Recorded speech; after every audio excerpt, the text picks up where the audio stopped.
बिस्मिल्लाहिर्रहमानिर्रहीम। Dear friends, मेरा नाम नसीम अब्बास है। आज मैं आप लोगों के साथ जो है जनरल इलेक्शन कमीशन के हवाले से एक अहम वीडियो को बनाने जा रहा हूं, जो इंशाल्लाह आप दोस्तों को इलेक्शन वाले दिन आखिरी मराहिल में नतीजा बनाने के वक्त जो है हेल्पफुल साबित होगा। मैं आज जो है फार्म नंबर 45 डिस्कस करूंगा आपके साथ, जो कहलाता है गिनती का गोशवारा। अच्छा, फार्म नंबर 45 के अंदर हम जो हैं वोटिंग प्रोसेस के एंड में इन डाले गए वोट्स को काउंट करते हैं। ठीक है।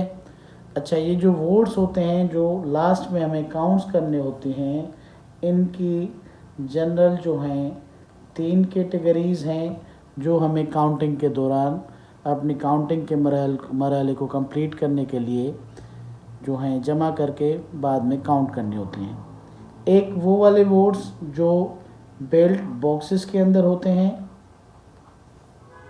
दूसरे वो वाले वोट जो टेंडर वोट होते हैं, तीसरे वो वाले वोट जो चैलेंज वोट होते हैं। बॉक्सेस वाली बात तो क्लियर है कि वो वाले वोट जो हैं बॉक्स से निकाले जाएंगे, उनको काउंट किया जाएगा, वो वैलिड होंगे या एक्सक्लूड होंगे।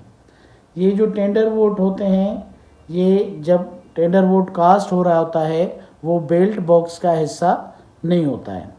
जब टेंडर वोट कास्ट होता है तो प्रिजाइडिंग ऑफिसर वो टेंडर वोट जो है एनवेलप नंबर 4 बना के उसके अंदर ड्रॉप करता जाता है।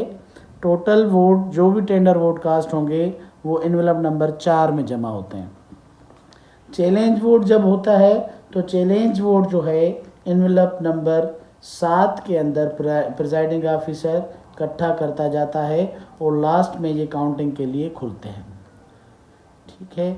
अच्छा, बॉक्स के अंदर नंबर, अब हम बात कर लें बेल्ट बॉक्स को सबसे पहले काउंट करेंगे।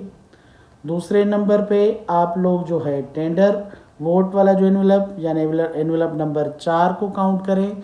उसके बाद जो है लास्ट में एनवेलप नंबर 7 को थर्ड नंबर पे काउंट कर लें। अच्छा, यहाँ पे काउंटिंग के मरने के बाद फार्म नंबर 45 के अंदर इनके जो रिजल्ट्स हैं वो पुर करते जाएंगे। अगर एनवेलप नंबर 4 से 2 कैटेगरीज हो सकती हैं फिर पैकिंग के लिए जो हेल्पफुल होंगी। एनवेलप नंबर 4 में से जो वैलिड वोट निकलेगा वो एनवेलप नंबर 5 बना हुआ होगा आपके पास, उसके अंदर डाल दें। एनवेलप नंबर 4 में से जो एक्सक्लूड हो जाएगा, जो खारिज फ्राम काउंट हो जाएगा, उसको जो है लिफाफे नंबर 6 में आप लोग डाल दें। यानी 4, 5 और 6 एनवेलप जो है वो टेंडर वोट से रिलेटेड होते हैं। चैलेंज वोट में से जो 3 नंबर पे हम लास्ट में काउंट कर रहे हैं, अगर वो एनवेलप नंबर 7 में है, चैलेंज का जो करेक्ट वोट हो, वैलिड वोट हो, वो एनवेलप नंबर 8 के अंदर चला जाएगा और चैलेंज में से जो एक्सक्लूड वोट हो जाए, खारिज हो जाए, वो एनवेलप नंबर 9 के अंदर चला जाएगा। ठीक है। अब आते हैं, ये हमने यहाँ पे डिस्कस कर लिया वोटिंग का मरहला जब पूरा हुआ, उस वोटिंग के मरहले के एंडिंग में हम डाले गए वोट्स को काउंट करें। डाले गए वोट्स की 3 कैटेगरीज थी, ballot box, tender vote, challenge vote. सबसे पहले बैलेट बॉक्स काउंट कर लिया, उसके बाद जो है टेंडर वोट्स एनवेलप नंबर 4 में है वो काउंट कर लें, उसके बाद जो है चैलेंज वोट एनवेलप नंबर 7 के अंदर हैं वो काउंट कर लें। ये काउंटिंग का मरहला है। अब आते हैं हम फार्म जो है 45 के ऊपर। फार्म 45 जब आप देखेंगे तो उस फार्म 45 के अंदर क्या है, फार्म 45 के अंदर सबसे टॉप पे लिखा हुआ है फार्म 45।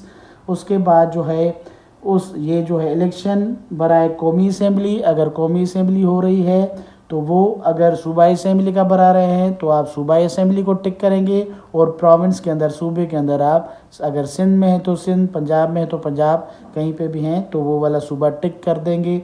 नीचे जो है इंतखाबी हलके का नाम और जो है नंबर डाल देंगे, जैसे यहाँ पे मैंने डाल दिया है ऑलरेडी, नेशनल असेंबली, नंबर है इसका 203 और 32। पोलिंग स्टेशन का नंबर और नाम, पोलिंग स्टेशन नंबर 7 है, गर्ल्स हाई स्कूल बाग मोहल्ला बदीन का ये पोलिंग स्टेशन है। मैंने ऑलरेडी इसको फिल कर दिया है। अब इस पोलिंग स्टेशन के अंदर टोटल वोट्स कितने हैं? मिसाल के तौर पे इसके अंदर टोटल वोट्स हैं 985, जिसमें 500 मर्द हैं और जो है 485 जो हैं इसके अंदर ख़वातीन वोट जो हैं रजिस्टर्ड है। ये पहला पैरा है जिसके अंदर वोटिंग की जो है टोटल क्वांटिटी मर्द और ख़वातीन की दर्ज है। सेकंड नंबर अब आ जाएं, ये इंट्रोडक्शन है कि नंबर फर्स्ट में सीरियल नंबर है। नंबर दूसरा जो कॉलम है बैलेट पेपर के मुताबिक जो है कैंडिडेट्स के नाम लिखे जाएंगे। अच्छा, ये जो बैलेट पेपर के मुताबिक कैंडिडेट्स के नाम हैं उसी सीरियल के साथ लिख लेंगे। यहाँ पे आप लोग ये याद कर लें, जब आप काउंटिंग करते हैं कभी कभार अगर कोई कैंडिडेट वोट नहीं लेता है तो उसका भी नाम ज़रूर इंदराज होगा इसके अंदर, फिर भले सामने उनके आप जो है 00 लिख लें। ठीक है, अब ये नंबर कॉलम 2 था जिसके अंदर हमने उम्मीदवारों के नाम दर्ज कर दिए। कॉलम नंबर 3 के अंदर बैलेट बॉक्स से निकले हुए वैलिड वोट डाल देने हैं। कॉलम नंबर 4 जो होगा उसके अंदर टेंडर वोट्स जो हैं उसके वैलिड वोट्स जो हैं यहाँ पे डाल देंगे। कॉलम नंबर 5 के अंदर जो हैं हम लोग चैलेंज में से दुरुस्त वोट जो निकलेंगे वो डाल देंगे।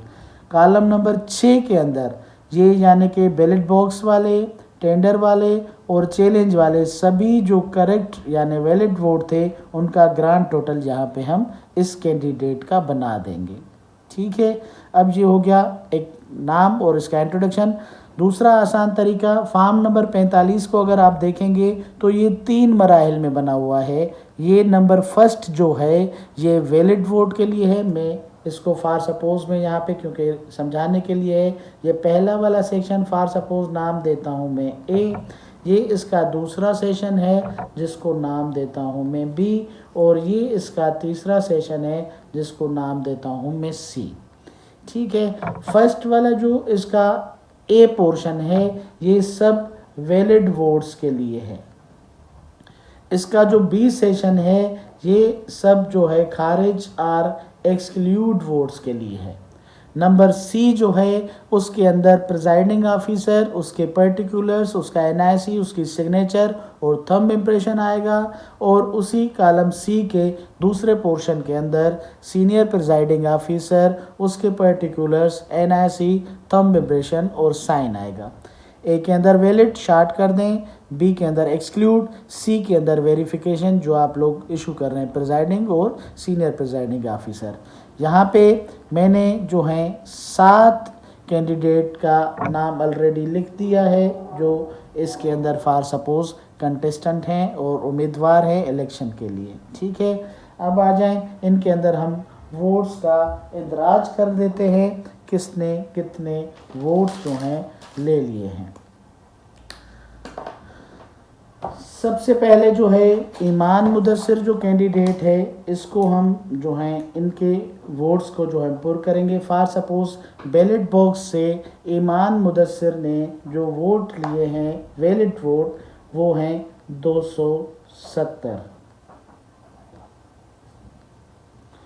अब एनवेलप नंबर 4 में जो टेंडर वोट से उसमें से ईमान मुदस्सिर ने जो वैलिड वोट लिए हैं वो हैं 2।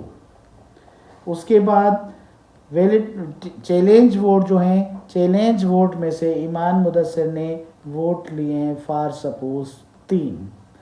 अब आ जाएं कॉलम नंबर 3, कॉलम नंबर 4 और कॉलम नंबर 5 का हम ग्रैंड टोटल करेंगे। ये 270 प्लस 2 प्लस 3 ये आपस में आप जोड़ कर देंगे, प्लस कर देंगे, तो रिज़ल्ट इसका इस वक्त जो है टोटल बन रहा है 275।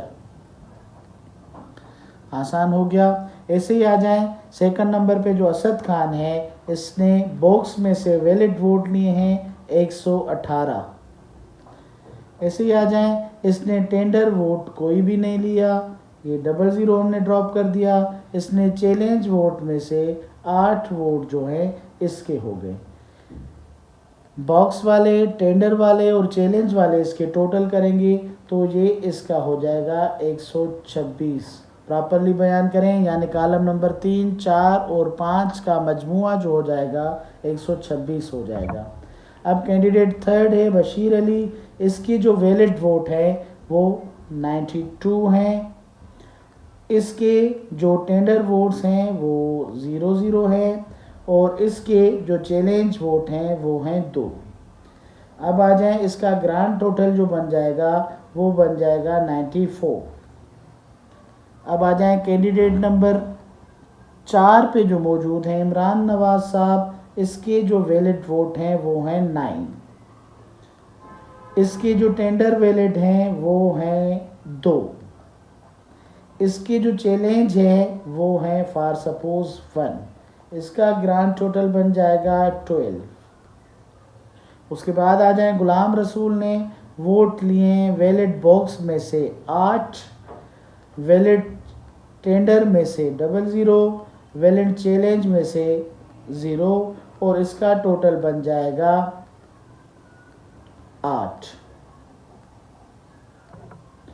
अब आ जाएं गुलाम रसूल के बाद नईम आलम साहब, इसके बॉक्स में से 21 हैं, इसके जो है टेंडर में से 0 हैं, इसके चैलेंज में से 1 हैं। अब आ जाएं 21 और 1, ये बन गए इसके 22। अब आ जाएं लास्ट में जो कैंडिडेट है वकास वलीद साहब, इसके बॉक्स में से जो वैलिड वोट निकले हैं वो हैं 113। उसके बाद टेंडर में से इसका 1 निकला है, उसके चैलेंज में से इसके 2 निकले हैं। इन सब को हम मिलाएंगे तो ये हो जाएंगे इसके 116 वोट्स। अब ये हमने सब कैंडिडेट्स के वैलिड वोट्स जो हैं ए सेक्शन के अंदर डाल दिए हैं। इनका अब हम टोटल करेंगे। इनका ऐसे लास्ट में टोटल आएगा, इन सबको आपस में जब टोटल करेंगे तो ये हो जाएंगे 631। ये सब आपस में अब जब टोटल करेंगे तो ये हो जाएंगे 5 वोट। इनको आप टोटल करेंगे तो ये हो जाएंगे 17। इनका आप टोटल करेंगे तो ये टोटल हो जाएगा 653। ठीक है, ये हम सबका ए सेक्शन पूरा हो गया, वैलिड वोट इसके अंदर आ गए। सेक्शन बी में आते हैं। सेक्शन बी के अंदर यहाँ पे एक जो है ये कॉलम नंबर 6 का टोटल मांग रहा है, दुरुस्त वोटों की कुल तादाद जो कॉलम 6 की तादाद है, ये यहाँ पे आप चाहे रिपीट कर दें 653 दोबारा से लिख दिया। उसके बाद इसका जो बी सेक्शन है, जो नीचे 1, 2, 3 मौजूद हैं, इनका इंट्रोडक्शन है। ये कह रहा है गिनती से खारिजशुदा वोटों की तादाद, जो मतलब के नीचे 3 कॉलम हैं जो यानी कि कैटेगरी यानी कि बॉक्स से खारिज हैं, टेंडर से खारिज है और उसके बाद जो है चैलेंज से खारिज है। फॉर सपोज जो बैलेट बॉक्स से खारिज वोट्स की तादाद है वो है 11, जो टेंडर वोट से खारिज की तादाद है वो है 4, जो चैलेंज वोट से खारिज की तादाद है ये है 1। अब इन तीनों को आपस में मिलाएंगे 11, 4 और 1 तो ये हो जाएंगे 16। अब आ जाए ये जो 653 यानी ये जो वैलिड वोट हैं और ये जो एक्सक्लूड वोट हैं, ये ए एंड बी का टोटल यानी 653 प्लस जो है 16 वोट्स का जो मजमुआ होगा वो होगा 669। आप इसको ऐसे भी लिख सकते हैं 653 प्लस 11। ठीक है, ये इसका टोटल हो जाएगा 669। ये हमने जो है फॉर्म 45 का जो है यहाँ पे, अब ये भरने के बाद यहाँ पे आपने जब डब्बे खोले थे उसके अंदर आपने सेपरेट कर दिए थे पहले मेल और फीमेल।